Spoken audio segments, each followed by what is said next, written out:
Bom, deixa eu compartilhar minha tela aí com vocês. Dois recadinhos aqui para vocês, tá? Primeiro recadinho referente ao material. Quem já pegou material lá no colégio, tudo certinho, ok. Quem ainda não pegou, a Gil está pedindo para vocês entrarem em contato no colégio, tá? Para ver um dia, não sei, combinar lá com eles para estar retirando o material de vocês do segundo bimestre, tá bom? Então, quem não está com material ainda, que a gente vai começar a usar já semana que vem, a gente entra em contato com a escola aí, pede para o responsável de vocês entrar em contato para ver como vai ser feito a retirada de quem vai pegar ainda o material, tá bom? Sobre a nossa aula, tá? Deixa eu só dar um recadinho aqui para vocês e puxar a orelha de alguns, né? Essa sala aqui, a maioria está entregando as atividades, isso é bom, mas os demais não. Isso aqui é uma tabelinha minha que eu tenho, igual eu expliquei para vocês semana passada, e tem alguns alunos que estão me devendo ainda as atividades da aula 1, da aula 2 e hoje. Hoje, 2 alunos aí não enviaram as atividades, eu preciso que vocês enviem, tá? Mais da metade da sala enviou, parabéns aí, já tinha aberto de todos, ó. Vocês perguntaram para mim se eu recebi. A aula 3 é hoje, a aula 4 tá aqui, ó. Eu postei na terça-feira, mas é só para semana que vem. Deixa eu ver se alguém já fez aqui alguma coisa. Ó, um aluno já fez as atividades da aula 4. Já adiantou aí. Eduardo. Tá, o Eduardo. Tá ok, mas eu só vou olhar semana que vem para não confundir. Mas assim que vocês vão fazendo, já pode ir enviando pro pessoal. Não fica aí guardando, não. Faz e já encaminha aqui pro professor aqui as páginas do que eu pedi, tá? Hoje é aula 3. Aula 3 aí 10 alunos fizeram, tá? Já conferi aí de todos, tá? Porque às vezes vocês estão fazendo e acaba o arquivo não vindo. Aí eu acabo devolvendo para vocês. Nessa sala, a maioria está fazendo perfeitamente, tá? E a ideia é essa, que vocês façam os exercícios, as atividades antes da aula, porque a aula vai ser feita somente para correção, tá? Então, assim, quem ainda não enviou as atividades da aula 1, que foi no dia 2, e da aula 2, que foi no dia 9, envia para mim rapidinho, tá? O mais rápido possível. Não agora, mas assim que terminar a aula, tenta enviar aí para mim, que eu preciso dessas aulas aqui para dar o ponto aí para vocês. Quem me chamou? Professor, eu acho que eu mandei. Quem está falando? Matheus. Você mandou quando? Eu acho que a única que ficou em falta foi a aula 2, mas a aula 1 eu fiz. Então, peraí. A aula 2 eu te enviei, professor. Não sei por que não tá marcando como não. Então, você enviou quando? Que isso aqui eu fiz hoje de manhã. Professor, eu enviei quando lembra que você tinha falado que tinha que remandar porque não tinha enviado, não tinha chegado todos. Aí eu Espera um enviei. pouquinho. Espera, eu tive com calma. Desliga o microfone de vocês para não dar interferência. Matheus, não tem nada aqui, tá? Ó, da aula 1, você não enviou. Professor, mas eu fiz. Ó, então, eu sei que você fez, mas eu preciso que você envie para mim aqui pelo Google Sala de Aula, igual você fez nas outras. Espera um pouquinho, pessoal. Deixa eu terminar com o Matheus. Eu preciso que você envie aqui no Google Sala de Aula para eu ver que você fez. Eu preciso ver, ó. Igual da Sofia. Da Sofia eu clico e eu vejo que realmente ela fez. Ela tirou a foto das páginas e enviou, entendeu? Preciso que você faça isso. A única que você conseguiu enviar para mim, Matheus, foi da tarefa deixa eu ver, de hoje. Hoje você fez. Da aula 3, que é a hoje, que eu vou fazer a correção. Aula 2 e aula 1 e aula 2 você não postou. Então, entra lá de novo depois, quando terminar a aula, tira a foto aí das páginas, vai ter que entrar por aula, não tem como, né? Vai ter que vir aqui na aula 1, ver o que o professor pediu, ver aqui o que eu estou pedindo, ó. Essa foi a nossa primeira aula. Boa tarde. Coloca o microfone aí no mudo. Lá no final, ó, página 234 a 37, Matheus. Você tem que ver se você realmente fez aqui na aula 1, tira a foto e posta aqui para mim. Depois vai para a aula 2, depois na aula 3 e assim vai, tá? Então, vocês aí que não fizeram, confirma aí se foi feito, me envie. Tem alguns alunos aqui pendentes, tá? Esse era o recadinho principal aí. Oi, Sofia. Professor, olha só. Na aula 4, tu falou pra gente fazer o resumo, né? Só que o resumo tinha que ser em Word, né? Só que, tipo assim, eu não tenho um computador em casa e meu celular tá, tipo, muito ruim. E, tipo, dá pra eu fazer por caderno e tirar uma foto? Nesse caso, sim. Mas, assim, tem que ser uma letra bem legível para eu poder entender. Porque Peraí, pessoal, deixa eu tirar a dúvida um por um, senão eu não consigo. Deixa eu tirar a dúvida da Sofia primeiro, desliga o microfone. Sofia, pode desligar o seu microfone. Quando você quiser falar, você fala de novo. Eu vou tirar a sua dúvida. Senão eu não vou conseguir falar com vocês, pessoal. Vamos lá, deixa eu tirar a dúvida da Sofia primeiro. No caso da aula 4, que é para a semana que vem, esse resumo simples que eu pedi, no seu caso, Sofia, pode ser no caderno e você tira uma foto. Porém, você tem que escrever com uma letra bem legível, a caneta, né? E de uma forma bem, né? A imagem que você vai tirar foto tem que ser uma imagem bem nítida para eu conseguir entender. Por exemplo, se for tirar uma foto igual da apostila, deixa eu só abrir aqui para você ver. Ó, assim eu tenho, ó, essa imagem aqui do Eduardo, ó, tá perfeito, dá para eu enxergar. Então, o caderno tem que estar nessa posição, você tem que fazer aquele recorte depois e me mandar. Se for assim, eu consigo aceitar assim. Eu só preciso entender para eu ler, porque você vai estar escrevendo, tá? Tá bom. Tudo bem? Então, pode fazer sim. Mas a sua letra, eu sei que eu já conheço ela, tá ok, né? Tranquila. Pessoal, vocês que estão usando e-mail, alguma conta do pai, aí, coloca o nome na tarefa, igual o Eduardo está fazendo, só para eu saber de quem é. Sendo que eu já estou decorando já, tá? Porque o Eduardo está usando a conta do pai dele, que é o Márcio. Mas aqui na tarefa, quando abrir, eu preciso saber quem é um aluno. Às vezes é muito aluno que está usando o e-mail do pai ou da mãe, a conta, né, no Google Sala de Aula, e eu acabo me perdendo aqui, não dando ponto, tá? Mas aí vocês colocam sempre o nome quando não for o nome de vocês.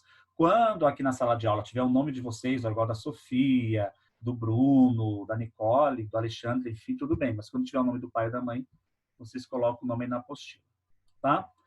Depois da Sofia, tinha alguém que estava querendo fazer alguma pergunta. Quem era? Eu, professor Gustavo. Oi, pode falar.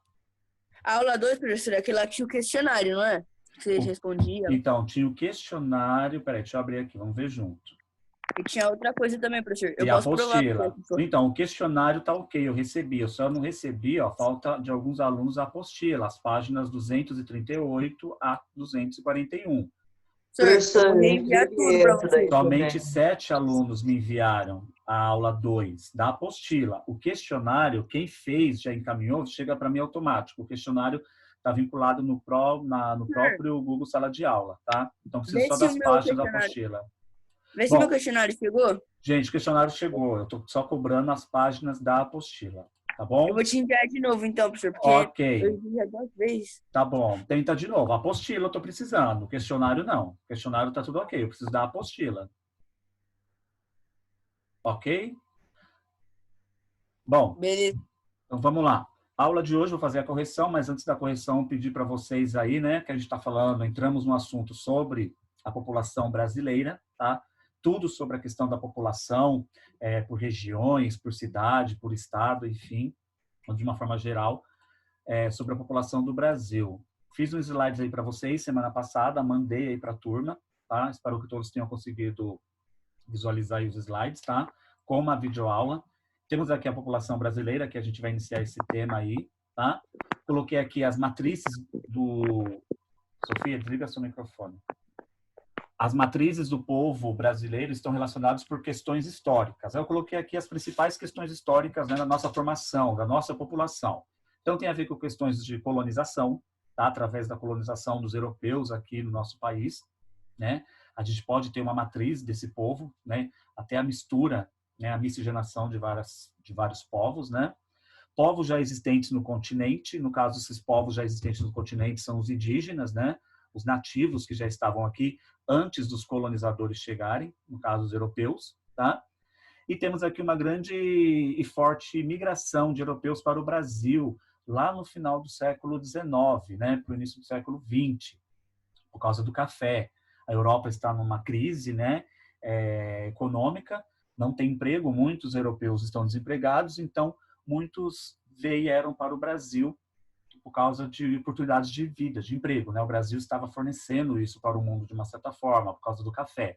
O boom do café aqui, de uma certa forma, atraiu muitos imigrantes, né, para as lavouras aqui no Brasil. Principalmente italianos, né, espanhóis, próprios portugueses, muitos voltaram para o Brasil, mas agora para trabalho, porque o Brasil já é um país independente nesse período, né? Então, essa forte imigração aqui também cooperou muito para essas matrizes do povo brasileiro, tá? Essa imagem aqui é uma imagem da apostila de vocês, eu coloquei aqui só para vocês entenderem um pouco mais dessa questão aí, né, do povo brasileiro, essa mistura entre a matriz indígena com a europeia e a africana, lembrando que a africana veio para o Brasil no período aí da colonização, né, da escravidão, onde negros vieram da África para serem escravos aqui nas colônias portuguesas, né? E nas colônias inglesas. A concentração de negros no continente americano foi mais em território brasileiro, que hoje é o Brasil, e americano, né? Nos Estados Unidos, né? Os outros países que temos hoje na América Latina e na América do Norte, a mão de obra ali mais foi do povo indígena, né? Do povo nativo, né? No período da colonização. Então, o Brasil tem uma grande influência e forte cultura e etnia afrodescendente, tá? Desse modo geral, podemos dizer que a composição étnica, né, brasileira é basicamente oriunda de 3 grandes e principais grupos étnicos, né? Os indígenas, africanos e europeus, tá? Isso aqui é só uma introdução do que eu mandei para vocês, tá? Para vocês terem uma noção. Composição racial do Brasil. Isso é uma estimativa de 2010, tá? Então, temos aí uma década de diferença. Ainda não temos um cálculo. Precisamos que o IBGE, que é responsável por fazer todos esses cálculos, nos traga um cálculo atual esse ano, 2020, né? Essa composição racial, para a gente saber como se encontra, né, a questão racial no nosso país atualmente. Mas esse dado aqui é de 2010. Temos aí 51% da população é uma população entre negros e pardos, tá? Um pouco mais de pardos do que negros nessa questão. Pardo seria, pessoal, a mistura entre o branco e o negro, tá? Seria a pessoa parda, né? O moreno, que o pessoal fala normalmente nos dias de hoje, né? 47,6% até 2010 também a população é branca. Então temos essa mistura, essa divisão entre negros e pardos com os brancos. 1% aí entraria a questão do amarelo, né? O amarelo é aquela mistura mais do asiático, né? Com o branco, né? Que acaba se tornando aí o amarelo. Temos bastante influência asiática aqui também no Brasil. Principalmente Coreia, né? Coreia do Sul, Japão, China, né? E tem muitos imigrantes aqui no Brasil, principalmente em São Paulo. E os indígenas, né? Que era a população atual do Brasil antes da colônia, e hoje é 0,4% aí da população brasileira, né? Pouquíssimo, ok? Esse outro gráfico aqui mostra o destino dos povos africanos escravizados, né? O destino deles, aonde estava a maior concentração, se vocês observarem. Então, temos aqui no Brasil, né, na América Portuguesa, 38%, igual eu falei para vocês anteriormente, e 18% após o Brasil, temos aqui na América Espanhola e na América Britânica, no caso, os Estados Unidos, né, América do Norte. Estados Unidos e Canadá, mas mais nos Estados Unidos. Se vocês observarem aqui, 18% está nas duas. Porém, na América Espanhola, pega todos os países que falam espanhol hoje, que a gente chama de América Latina, né? Tanto México como Colômbia, Chile, Argentina, Uruguai, Paraguai, enfim, todos os países da América Espanhola. Se comparar a América Espanhola somente com a América do Norte, no caso a América Britânica, que foi colônia da Inglaterra, né? Aqui tem muito mais concentração de povos africanos escravizados do que na América Espanhola. Por isso que eu falo que tanto a América Portuguesa, né, os portugueses e os ingleses, foram os que mais escravizaram aí os africanos, né, os negros que vieram para cá, para o continente, para serem escravos. Tá? E por último aqui eu coloquei essa miscigenação, né, essa foto aqui que representa a população brasileira. Se você pega essa foto, se você pega uma foto da população coreana, por exemplo, sul-coreana, vai ver vários coreanos, né? Você não vai ver uma mistura. Se pegar do Japão, a mesma coisa. Se pegar de um país como a Nigéria, totalmente também diferente do Brasil. O Brasil não. O Brasil é uma mistura de raças, de povos, né? Brancos, negros, amarelos, indígenas, pardos, enfim, né? Que tem vários tipos de cores, né? Uma grande miscigenação. Isso é ótimo para o Brasil. Bom, com base nisso, eu tenho aqui um vídeo que eu mandei pedir para vocês assistirem, né? Sobre essa questão das matrizes do povo brasileiro. Espero que todos tenham assistido, né? Isso aqui seria uma aula de sociologia, mas que fala sobre a questão da antropologia, né? Que estuda o homem, né? Dentro da sociedade. E ele fala um pouco dessa miscigenação aqui, esse Darcy Ribeiro, que é um escritor e filósofo, sociólogo. Tá? Tudo bem até aí? Sim. Então, ok. Com base nisso, tinha algumas atividades referentes a esse tema aí para a gente poder entender um pouco, né? Temos aí a página 212 até a 213, que era para vocês fazerem essas duas páginas, né? Módulo 19, 20 e 21 fala sobre as matrizes do povo brasileiro. Livro, professor? É o livro 3. Posso falar, professora, minha? Espera aí só um pouquinho, deixa eu só explicar a minha introdução, aí vocês já vão falar de vocês, tá? Enquanto isso, coloca o microfone aí no mudo. Para que vocês vão participar da aula já. Só para dar uma introdução aqui nessas questões, as questões é focada sobre a população brasileira, tá? Então, matrizes do povo brasileiro. A questão de número 1 diz assim: como podem ser explicadas as tradições mercantil e marítima dos povos portugueses, tá? Então, tem duas perguntas aí. Eu preciso saber como podem ser explicadas as tradições mercantil e as tradições marítimas, segundo aqui esse gráfico também, que poderia ajudar aí nessa questão, tá? Resumidamente, eu coloquei aqui e separei para vocês em tradição mercantil e marítima. Mercantil, influenciada pelos árabes, né, que ocupavam a região da Península Ibérica por meio de 8 séculos, né, Ibérica por mais de 8 séculos. E a tradição marítima por sua posição geográfica, né, a questão de Portugal. Qual é a sua, Eduardo? Eu coloquei assim: a tradição mercantil e marítima dos povos portugueses pode ser explicada a partir do seu processo de desenvolvimento histórico. Tá certo, isso foi do mercantil, né? E do marítimo junto. Do marítimo junto. Quem tá me chamando? Não, professor, eu coloquei muito parecido com o do Eduardo. Peraí, pessoal, coloca o microfone aí para desligar. Eduardo, agora o Gustavo fala. Professor, eu coloquei quase a mesma coisa que o Eduardo. Coloquei assim: a tradição mercantil e marítima dos povos portugueses pode ser explicada a partir do seu processo de desenvolvimento histórico também. E esse movimento... Eu também coloquei... Professor, Esse desenvolvimento... Peraí. Fala, Matheus. Fala, daí eu falo. Eu fiz junto com o Gustavo e com o Lucas, então eu coloquei a mesma coisa. Não, tudo bem. Tá certo de vocês. É que deixa eu só completar aqui a resposta de vocês. E quando a gente fala desse desenvolvimento histórico, estamos falando do processo de colonização, certo? Tá, então se vocês puderem completar aí, desenvolvimento histórico, abre aí aspas, né? Abre aí parêntese e coloca, estamos falando do desenvolvimento histórico por causa da colonização. Ou coloca somente colonização, só para vocês não se perderem na hora de estudar também. Bom, questão de número 2, né? A 2 eu tenho a letra A e a letra B. Observe o gráfico com a formação populacional da América Latina e responda as questões. Então, temos aí um gráfico sobre a formação populacional da América Latina. Letra A. Quais são os principais grupos étnicos que compõem a América Latina?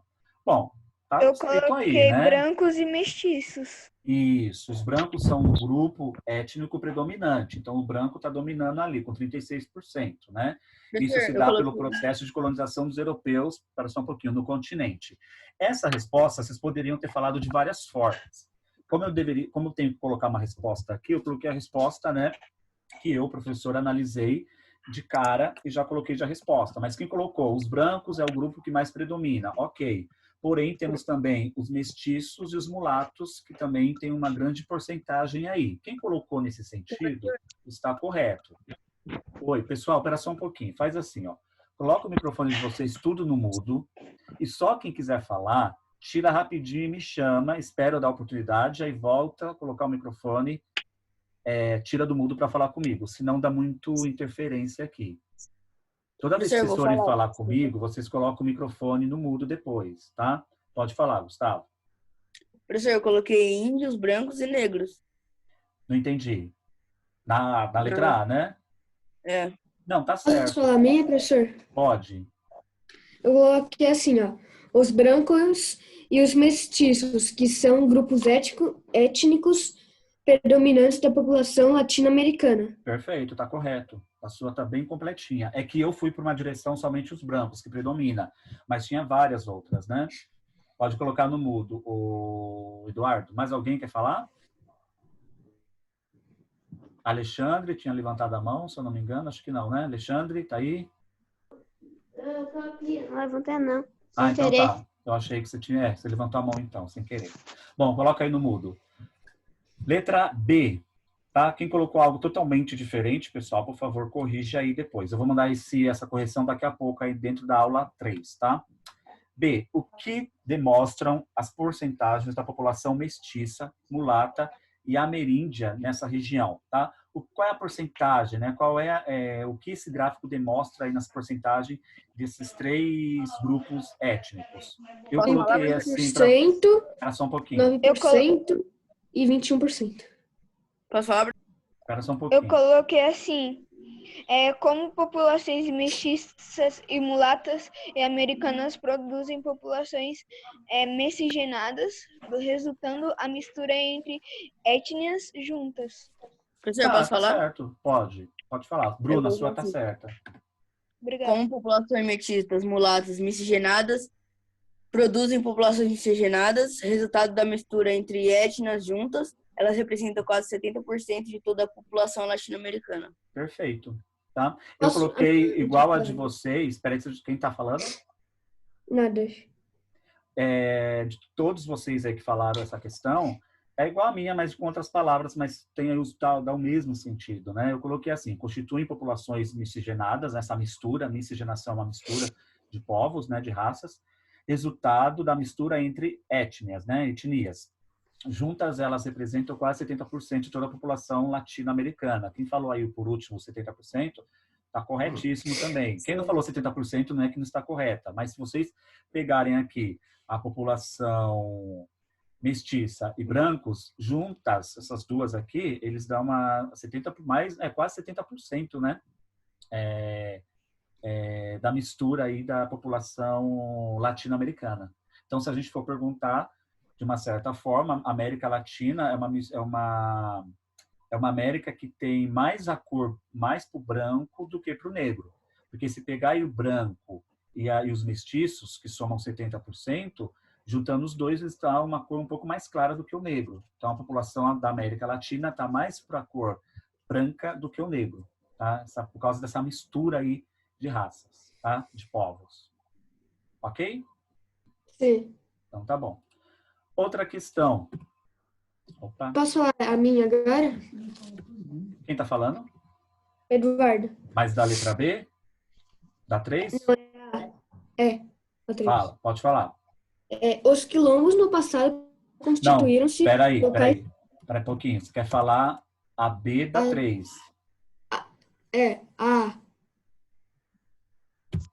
Espera só um pouquinho. Pode ir lá.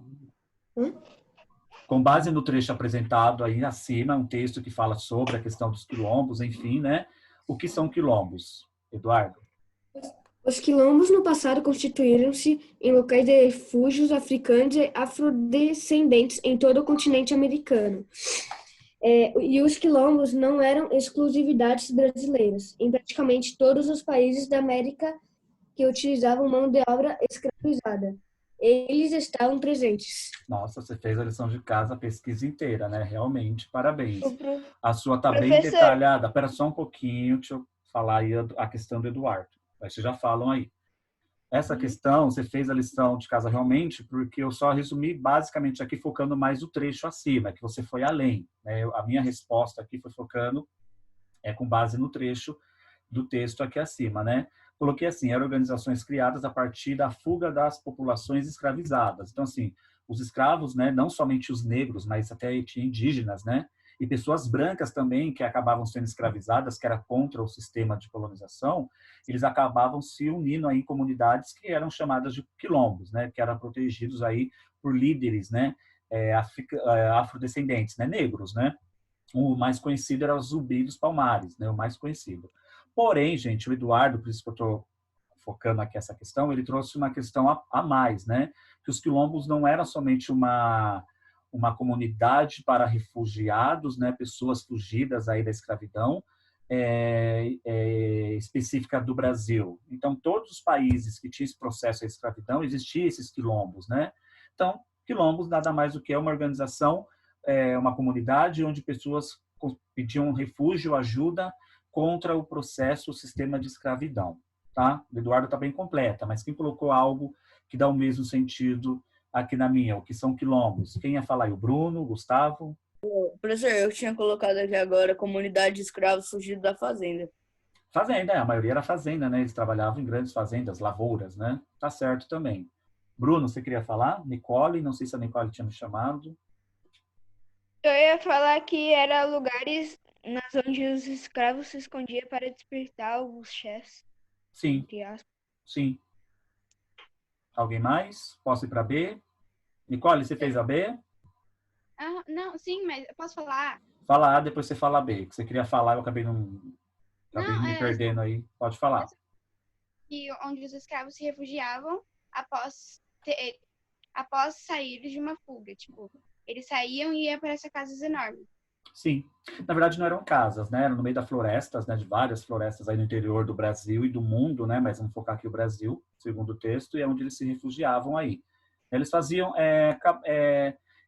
tinha um nome que agora deu branco, mas era tipo uma choupana, essas casas indígenas, né? Dentro da floresta onde vários índios acabavam ficando, tá? Qual é a sua B, Nicole? Qual é a importância do reconhecimento dos quilombos como comunidades tradicionais? Você chegou a fazer essa? Sim, mas eu acho que tá nada a ver. Bom, deixa eu falar a Eu minha e você fiz, fala a professor. sua. Eu coloquei assim, é importante porque eles valorizam a cultura afro-remanescente. Graças a esses quilombos, temos aqui uma cultura africana remanescente aqui imposta na nossa cultura brasileira. O que você colocou, Nicole? Eu coloquei igual. Da valorização da cultura africana, mantendo essa origem. Perfeito, tá certo. Ô, Bruno, professor, Eu coloquei um pouquinho sem, sei lá, ficou meio estranho, só que eu coloquei que eles preservavam boa parte do meio ambiente. tá ok, tá bem também. ô, professor, Oi, quem me chamou? o Eduardo. Pode falar a sua. Minha internet aqui tá picotando um pouco e meu vídeo caiu, mas eu tô te ouvindo, tá? Ah, tá. Você tá me ouvindo, ok. Mas tá arrumando aí para aparecer a tela para você? Tô tentando. Tá. Vou esperar, então. Não vou dar continuidade aqui, mas vou só focar ainda mais essas questões para dar tempo de você arrumar. Gustavo, tá ouvindo? Você tinha mandado mensagem aqui. Professor, agora voltou. Não, porque Voltou a tinha sua tentado também, né? me ligar e meu áudio ficou muito baixo, tá bom? Falar que a internet caiu. Então tá bom. Só sair aqui um pouquinho para ver se tá todo mundo ok. Então só o Eduardo não tá conseguindo enxergar, né, Edu? Um pouco. Tá. Os demais tá tudo ok? Se tiver ok, só faz um joinha aí para quem tá me vendo. Então tá bom. Professor, posso... Eduardo, qualquer coisa, sai de novo e entra do Zoom. Acho que você consegue acessar tudo de novo.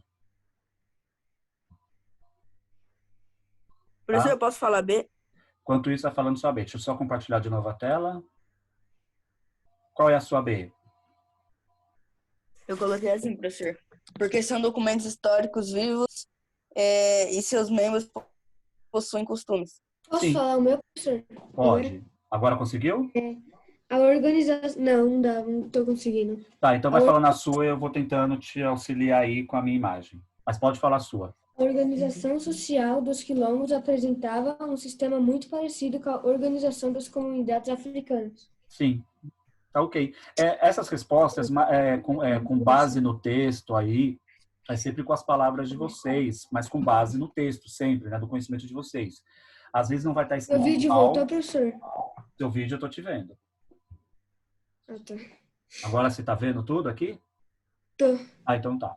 Agora só coloca o mudo aí, seu microfone. Porém, pessoal, só prestem atenção, porque às vezes não dá tempo de todo mundo participar, falar as respostas aí que colocou, mas eu vou vendo nas apostilas, né?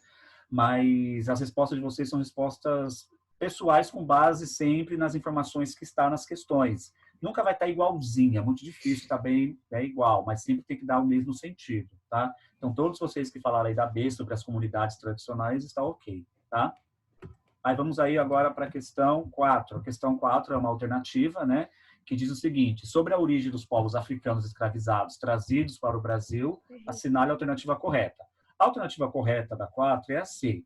A C diz o quê? Os dois grupos principais de etnias dividiam-se em sudaneses e bantus. Estima-se que 40% de todos os africanos retirados da África tiveram como destino o território brasileiro, tá? Então, o território brasileiro foi o que mais recebeu africanos, né, negros vindo da África para ser escravos aqui na América. O Brasil, né, foi o que mais recebeu esse número aí de africanos. Então, de 100% que vieram, vamos supor, 100 milhões de negros para ser escravos na América, 40 milhões estavam no Brasil. Os outros foram divididos entre os Estados Unidos e outros países da América Latina. Então, o Brasil foi o que mais concentrou. Lembra porque o Brasil foi o que mais concentrou? Vocês já tiveram em história o caminho de Portugal até as Índias? Lembra que para Portugal chegar até a Índia, ele precisou contornar todo o continente africano? Lembram disso na Sim. aula de história? Sim. Tá, Sim. Quinto ano. Professor, você tá na questão 4? eu estou na 4 ainda. Ah, tá. Tá? Como Portugal fez esses contatos comerciais com a costa africana, futura América não era descoberta até aquele período, mas o tráfico negreiro favoreceu muito para os portugueses depois que a América foi descoberta, porque Portugal já tinha contatos com os povos africanos por causa do caminho até as Índias, a rota comercial de Portugal até a Índia. Tá? Então, aquela aula de história ajuda bastante aqui nessa questão aqui 4, porque o Brasil recebeu bastante africanos, né, para serem escravos aqui. Tá? A 5 diz o seguinte, tá? Em quais locais do território brasileiro se deu primeiro a ocupação portuguesa? Essa é uma pergunta. E por que essas Porto foram as Seguro, áreas Porto. ocupadas? Espera só um pouquinho. Ó, temos 2 perguntas aí. Por que os locais, em quais locais do território brasileiro se deu a primeira ocupação portuguesa, tá? E por que essas foram as áreas ocupadas? Bom, ocorreu... Espera só um pouquinho, deixa eu só concluir aqui, aí vocês falam a resposta de vocês. Primeira pergunta, ocorreu principalmente na região litorânea. Por isso que o nosso litoral tem o maior número de população concentrada em todo o litoral brasileiro, desde lá do norte, nordeste, vindo até para o sudeste e o sul. Tá? Então, eles se concentraram mais na região litorânea. E por que essas foram as áreas ocupadas? A intenção dos portugueses era estabelecer uma colônia de exploração, e foi o que eles fizeram. Exploraram tudo que eles puderam aqui no nosso país. E, portanto, precisavam dos portos do litoral para a troca e abastecimento das atividades mercantil. Essa é a minha resposta bem resumida dessas 2 perguntas nas 5. Eduardo, você queria falar. O que você colocou aí?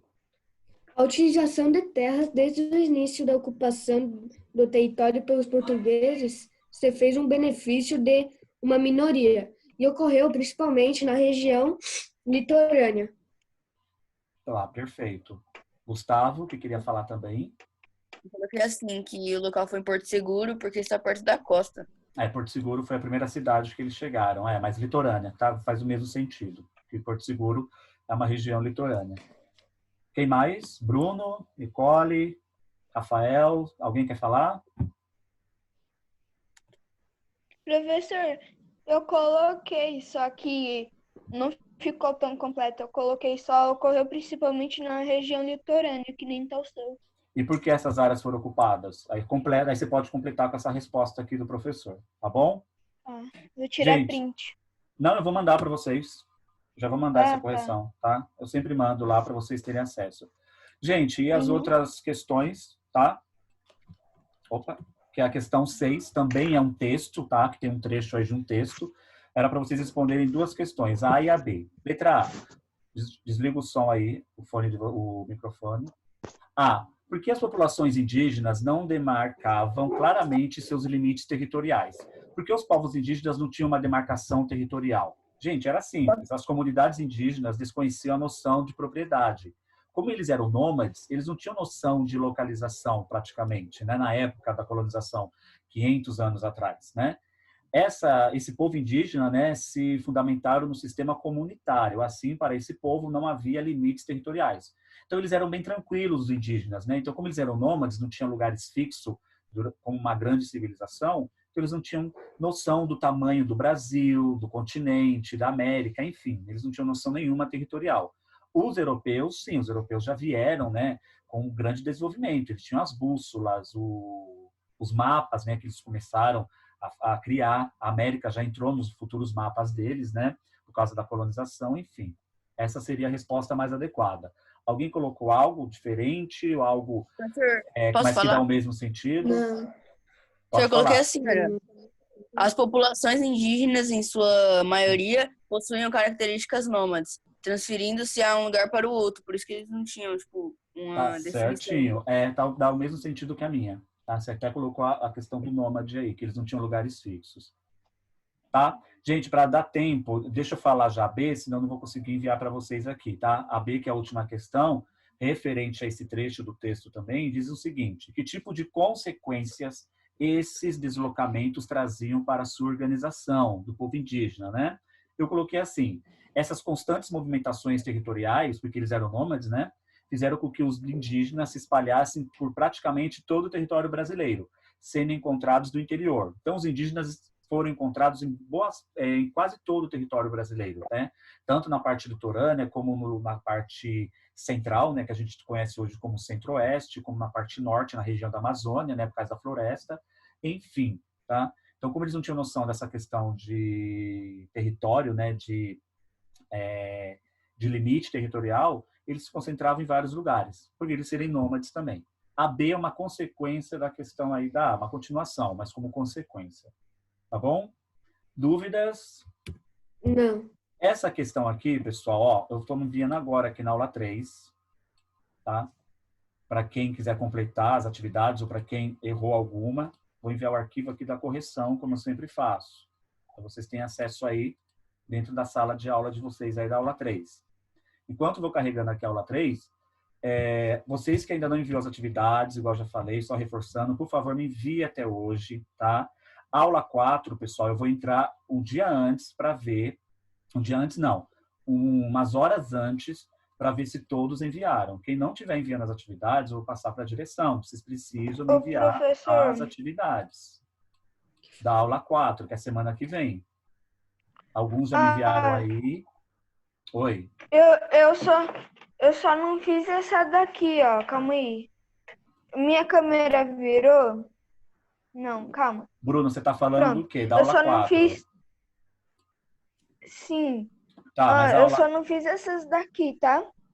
Não dá para enxergar mas direito. Mas o resto eu fiz. Não dá para enxergar direito. Mas a aula 4, Bruno, é para semana que vem ainda. Da página 214, da 2 até a 3, eu não fiz.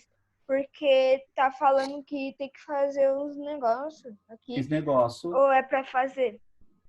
Aqui tá falando assim, ó. Você sabe qual é a densidade populacional onde você mora? Realizar o cálculo. Então, você precisa. Eu já mandei um vídeo aula aqui para ajudar a fazer tudo isso, uma videoaula, e vocês precisam fazer uma pesquisa. Mas isso é uma fazer? Pesquisa. Oi? É para fazer.